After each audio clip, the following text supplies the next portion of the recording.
25 ناو عارف ڕشدیە و من بەو نەتیجە زۆر سەرفرازم چونکە دەنگی حەلاڵ و زاوای عارف ڕشدیم هێناوە نە لەگەڵ تەکەتل بوومە نە پارەم داوە نە بەخشیشم داوە نە داوەتم کردووە نە باوەڕشم پێ بۆ نە باوەڕشم پێ دەوێت.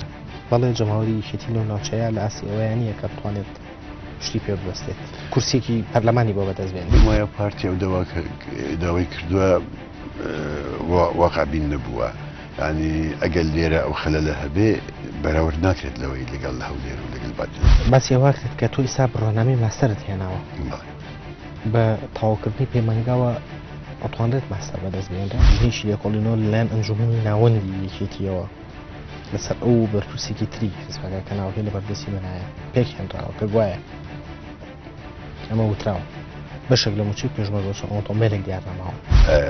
ئەمە ڕاستە یعنی ئەم سیاسەتەی ئێستا کە لە کوردستان پەیڕەو دەکرێت لەلایەن حیزبەکانی ئەمە تووشی هەڵەیەکی گەورەمانەکە یەکێتی لە بادینە نییە کیشە یەکێتی لە ناوچەکانی خۆیەتی بادینە ئەوە فەرازم نییە.